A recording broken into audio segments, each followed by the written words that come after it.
Good morning, Jono and Sienna's dad. Yeah.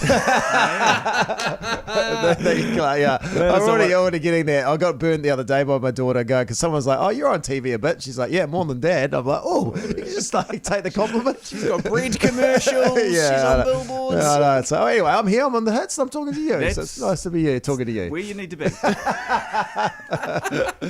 Now, Clarke, this show looks, if I can be brutally honest, terrifying.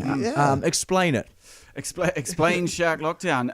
Well, it was an unusual set of circumstances where coming out of lockdown, there was a real unique opportunity to go down and see what the fish have been up to, because a whole lot of boats were off the water, and sound actually travels much further underwater than it does on land, and the ocean's noisy with human-made boats up above. So we thought, what happens? We've been hearing lots of anecdotal stories, big schools of fish hard on the coast, sharks spotted cruising around mooring boats, all sorts of strange behaviour that you might not think as normal fish behaviour. Yeah. So we thought, what are the great whites? So you're saying there's more fish, like fish are coming closer to land and things like that because there's less people out on the water? Yeah, Right. possibly, anecdotally, you know, but it was just lots of stories, and we thought, well, what a unique opportunity to go down there when no boats have been there and see what the sharks have been doing while we weren't looking. Or you could stay at home and not see what the sharks are doing, which Yeah, I'd probably prefer to do. Yeah, But anyway, I'd just be like, the sharks are probably fine. Let's leave them. Let's leave them. There'll be some good, Japanese investigative whalers who will be out there looking after them. Sure, one's got a blog. I'll just read it. Yeah. Now, so you went to Foveaux Strait, which is obviously the land of water between Bluff and Stewart Island. Correct. And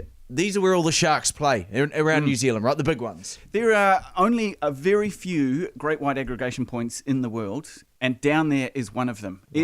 It is a unique phenomenon, and it has been happening for hundreds, possibly thousands, possibly tens of thousands of years. There's certainly documented shark captures there going back hundreds of years, and there's dedicated research going back at least 20 years showing that there is a number of great whites that hang out in a very specific spot for a few months each year. So you went looking for them, and you had something called a snack box. Yeah. What was that? So my man Kenneth Scollay, who's a New Zealand Chatham Islands West Coast legend, hard man under the definition of Kiwi bloke. I think you'd put a picture of him in the dictionary. He doesn't wear shoes, eh? He's not a shoes guy. I remember him, I met him once. So I was like, where are your shoes? Like, I'm not a shoes person. Okay. Is that a thing? Oh, or no, was he had shoes on? Well, he had shoes on. It was about 2 degrees down there. He had shoes on.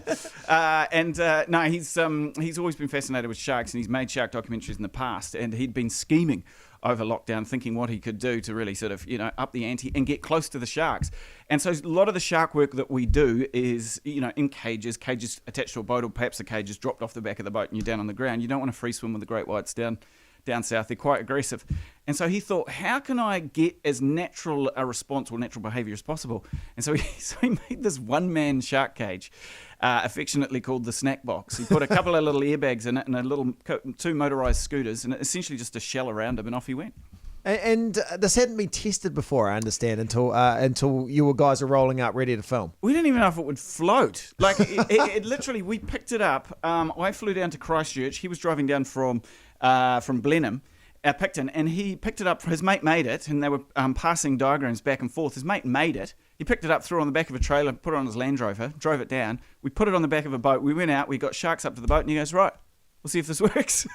And so he just goes in. Is it attached to your boat in any way? No. It just floats around. Well, it's got motorised scooters on little sort of peds out each side. So he pokes his little arms out, and then off he motors. And so the sharks, they come. I saw one photo. There's a massive shark which almost looks like it's trying to eat the cage. It's pretty much what happened. Yeah, and I was in the water at the time. I'd been lowered to the bottom, so I was sitting in a cage, and he was just off me. He was having a few problems with buoyancy, unsurprisingly. With this untested... This could have been tested this and ironed out the kinks. The greatest disaster since the Titanic. Well, and the other thing we didn't allow for was all the kelp seaweed on the bottom. So the shark snack box went down into the kelp, and the kelp wrapped into the electric motors. So he was properly stalled out. Oh my goodness! And so he was mucking around, and I was on comms to him, and I said, "There is actually 2 great whites above you right now," and they had been quite calm.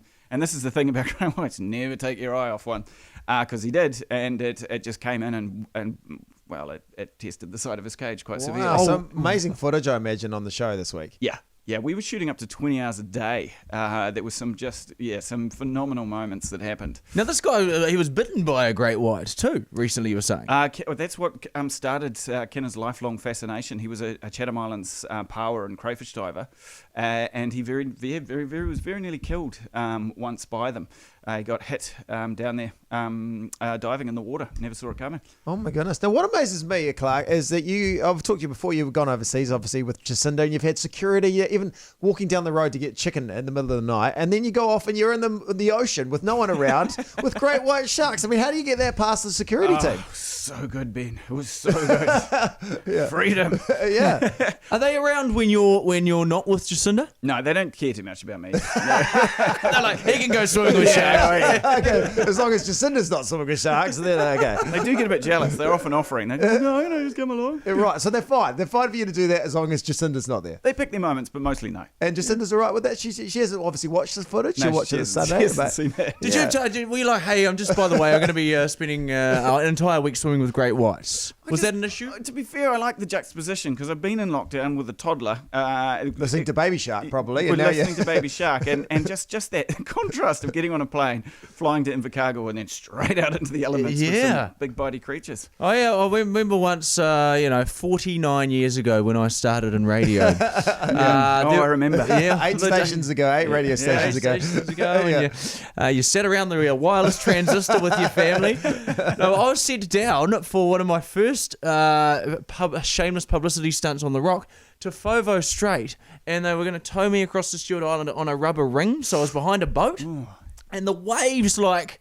No one filmed this or took No photos. one filmed it. There was I know the cameras were invented then, so... I think there was a sketch artist drawing a rendition of it. Charcoal. And we went out for about 20 minutes, and the waves, I couldn't even see the boat behind the waves. Right. So the waves were and the guy, even the salty old fisherman with a one leg and an eye patch, she's like, mate, we're turning around, this is bad news. And then I didn't even realise they were shark-infested waters. Yeah. So, I mean, this is... you had your own little snack box going on. Yeah. I know. Jeez. And then, even Could if have I been the died... Ben and Ben show. The Sienna and Ben show. Sienna and Ben show. That's No, right. Sienna with Ben and show.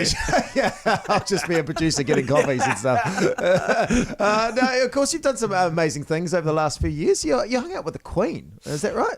That was just another one of those moments where, you grow up in Gisborne on a small farm right in the back blocks, and then you go, wow, I'm sitting in a room with the Queen. It was just the three of you, wasn't it? Just the Jacinda, three of us. And the Queen. It's quite a lovely sort of procedure. So we went over for it was all the Commonwealth heads of state went in, and the Queen granted audience with about 2 of them. I think the new leader of South Africa and Jacinda, and plus one tags along. All good. Yeah, mate. All good. Yeah, I'm coming. Can I come?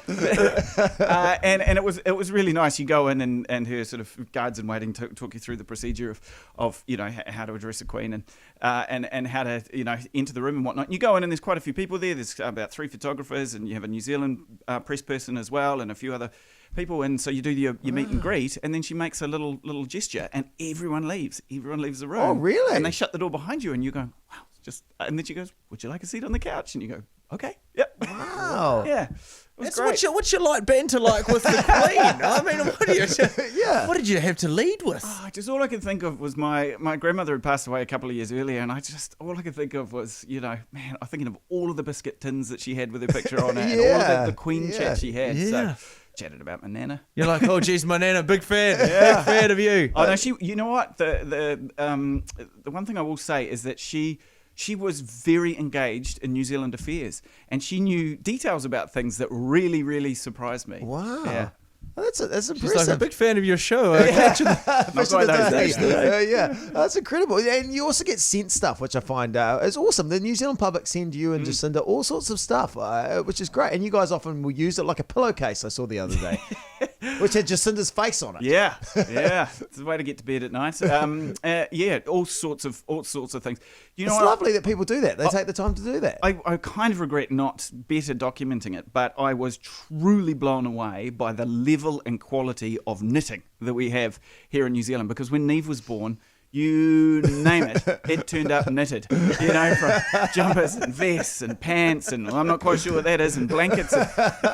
Someone even knitted her, I think 2 people knitted her, red band gumboots. like knitted them. Knitted gumboots? Knitted red band Wow. gumboots with a little red and the black trim. It was amazing. A shout out to New Zealand's knitting community. Oh, yeah. Yeah. Just epic. Is there anything you need now sent to you? Because you can get the message out. Anything else knitted, or you're Yeah. pretty good for now? Just, how good would a knitted onesie be? I just Oh, thought, okay, "Ooh, knitted that's one. good." There, it's out there. The challenge is out there for the knitters of New Zealand. Clarke Gayford with us. His new show is on Discovery this weekend. A documentary this Sunday night called Shark Lockdown. I have to bring this up. I saw you was talking about a wedding. Everyone's asking about a wedding. You getting sick about talking about that? No, you're only about the second person to ask me directly. It's just everyone writes about it. No one Oh, actually right, yeah, asks. because you're like, it's on the cards. But I mean, you've had a heck of a year, a Yes. busy year, Yeah. obviously, with everything going on in both your lives. Yeah. Yeah, and that's exactly what happened. It was Yeah. just like, this is a bit much, isn't it? We don't want to be greedy. Let's just chill out for just a bit. I mean, that's the thing. As soon as you get engaged, it's like, when's the wedding? When's the wedding? When's the wedding? Yeah. And that's just for your average schmuck like me. let alone you guys. You must be getting the acid put on from every second person. Well, it's just it's sorting out the guest list. Yeah. Okay. Yeah. Yeah. Hey, Jono. Hey, mate. How you going? Oh, yeah. Yeah. Is Sienna coming? Sienna's definitely coming. Great, If you great. need a couple of MCs, Jeremy Wells and Hilary Barry are quite good. So I could probably recommend You them. two would be great wedding DJs, actually.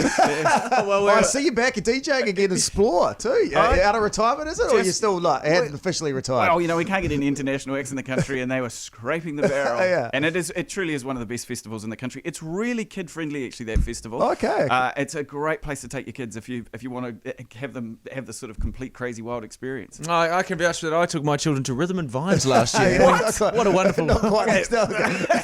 Slightly different. Yeah, Clarke, if you don't mind hanging around, I've got this quiz that I've found online, and it's a test you can take to find out which famous world leader you are. Okay. And you fill out the questionnaire, and this reliable scientific test will Is it come from back. BuzzFeed, or where's it from? Yeah, no, this is just howstuffworks.com/quiz. Do you want the full address? No, that's https fine. /quiz. Which famous world leader are you? And if you wouldn't mind taking the test to see who, it would be ironic if you're like Putin or something. Okay. Okay, you keen? Yeah, or sure. Yeah. Here we go. Do you mate. actually have a test? Yeah, no, here it is. Here, it takes a little while. Oh, I've got it right. Okay. It's just on here. Justin Trudeau. So Clark's just beginning the test. I don't know what the first question is, Clarke. There's a few on there. Do you want me to talk my way through it or just quietly? No, you can. Well, you can. Yeah, talk about the first question, then you can go silent on the others. Hang on, it says resume. Have you already answered a few questions? Oh yeah, I started. Oh, that's not no. good then. No, Hang on, you've hang on. kind of I'll go start over. you've tampered with it. Yeah. Stop the count. It just popped up and said, would you like notifications for the latest news and updates? I clicked yes. So Yeah. No. Thanks for that. Yeah. No. That's what I want. Signed him up to something. Now, I did see on Jacinda's Instagram you're out getting slugs out of the garden. Is that a regular thing you do as well as catching, going up to not catching sharks, but witnessing sharks? de-slugging the garden. Yeah. I was quite proud of my herb garden, and it was coming away, and I thought, oh, hang on, I'm going backwards here. Where's my chili gone? Where's my basil gone? What's happening? So you're hand picking them away and pulling them into other places? Well, yeah, because I've got a 2-year-old, I don't want to go and blitz him with slugs. Yeah. I was Like, just like- about to say, get the blitzer man. Yeah. So I just been sort of picking them off, and I thought, well, how hard this can be. The first night I got 30. 30 Yeah, slugs? and I just went, oh, that's disgusting. And I thought, well, that's it. Slugs are done. 2 nights later, go back, 20. The next night, I go back the very next night, 15. So every night I go in with a tally and tell Jacinda. And so I walked in last night. She's, how many? And I went, 3. I'm winning the battle. No, you'll get him. You'll get him if it's the last thing you do. But not just this show as well on Discovery. You've got a new show coming to TVNZ as well next year, which is very exciting. Jeez, I feel terrible because, I mean, you guys are, Yeah, no, we're trying to do TV, and you're like, I know. Yeah. Like, can you leave one gig for us? Just one. Just something. Well, I'm allergic to dogs, so I had to say no to that one. Yeah, it's called Moving Houses, I understand as well. Yes. So yeah, It's fun. It's quite a departure, but something I am sort of passionate and interested in, and mostly because I've been in a rental most of my life and had that pang of, I just love to build a deck. I'd love to knock a wall out and all the rest you're of it. quite handy. You're quite a handy sort of practical person. I'm not very good, but I enjoy it. Yeah. And so this is sort of an extension of that, and it's just following these couples physically relocating homes, and there's quite a bit of stress and drama, as you might imagine, actually moving a house. So these are whole houses getting moved around the country. Wow. Yeah, and sort of, these people sort of reinventing them into these houses taking on whole new lives, and they were houses that were going to be destroyed. I think by volume, it's our third largest recycle industry in the country. The houses. What, house relocation? Yeah. Oh, really? I see them in the middle of the night going down the road. Yeah, you're like, that could go horribly wrong. Do they fall off the trucks? Very, very rarely. Yeah. But they can, scrape and bump into the odd thing. But the crazy thing is New Zealand has invented moving houses, essentially. Really? We are the pioneers of, I'm not going to put that house to waste, mate. We'll just stick it on the back of a truck and move it. And it's come so far. We make these really incredible high-tech trailers out of Hamilton. There's a couple of companies, and now the trailers themselves are exported around the world. They can wriggle and move and lift up over cars and do all sorts of things. Oh, my gosh. Yeah. Hey, well, when's that coming to TV? That'll be late next year. Oh, awesome. Yeah, all going well. Oh, I I haven't answered a single question. We feel like we just you get to pick a leader. It's Jacinda out there. What's the chances of Jacinda? That's what we wanted, right? That's what we wanted. Yeah. That's what we wanted. These are terrible. What's the first question? What's your signature style? Leather pants and kitten heels? Which world leader's rocking around in leather pants and kitten heels? I rock a badass headdress, a suit cut with microscopic precision, or a sensible suit. I mean, there's nothing that There's just nothing- says No, you're wearing a T-shirt Yeah, right now. no. Is that an option? Yeah. Jandals. No, the question from us. So, if I ever saw a shark in the water, like, what should you do? Like, should you You panic? punch them in the nose. Is Yeah. that the thing? Are they gonna be more? Are they gonna kind of leave you alone? I mean, what's gonna happen? Look, if you've seen a shark in the water and the shark's seen you, then you are almost 99% of the time going to be okay. Oh, really? It's the element of surprise that they like. And so if it's come up to look at you, it's really just checking you out and seeing what you are. Now, it is waiting to see how you respond to it. So the idea is that you chill out. I spearfish a lot, so I end up in the water with sharks quite often. And I instinctively just swim at them, and it's a bit of a game of bluff. You just sort of swim at them. Really? Yeah, you make big shapes in the water, and they tend to most of the time veer away. Oh, yeah, when it goes bad. Yeah, that's Okay. interesting take. So the last thing I probably would feel like doing is relaxing Swimming when there's towards a them. great white shark. Yeah, is it different under the water though? I've never really done diving like that. But does it feel more peaceful under there, or is it just the same? You know. You mean when a shark shows up? Yeah. Well, yeah.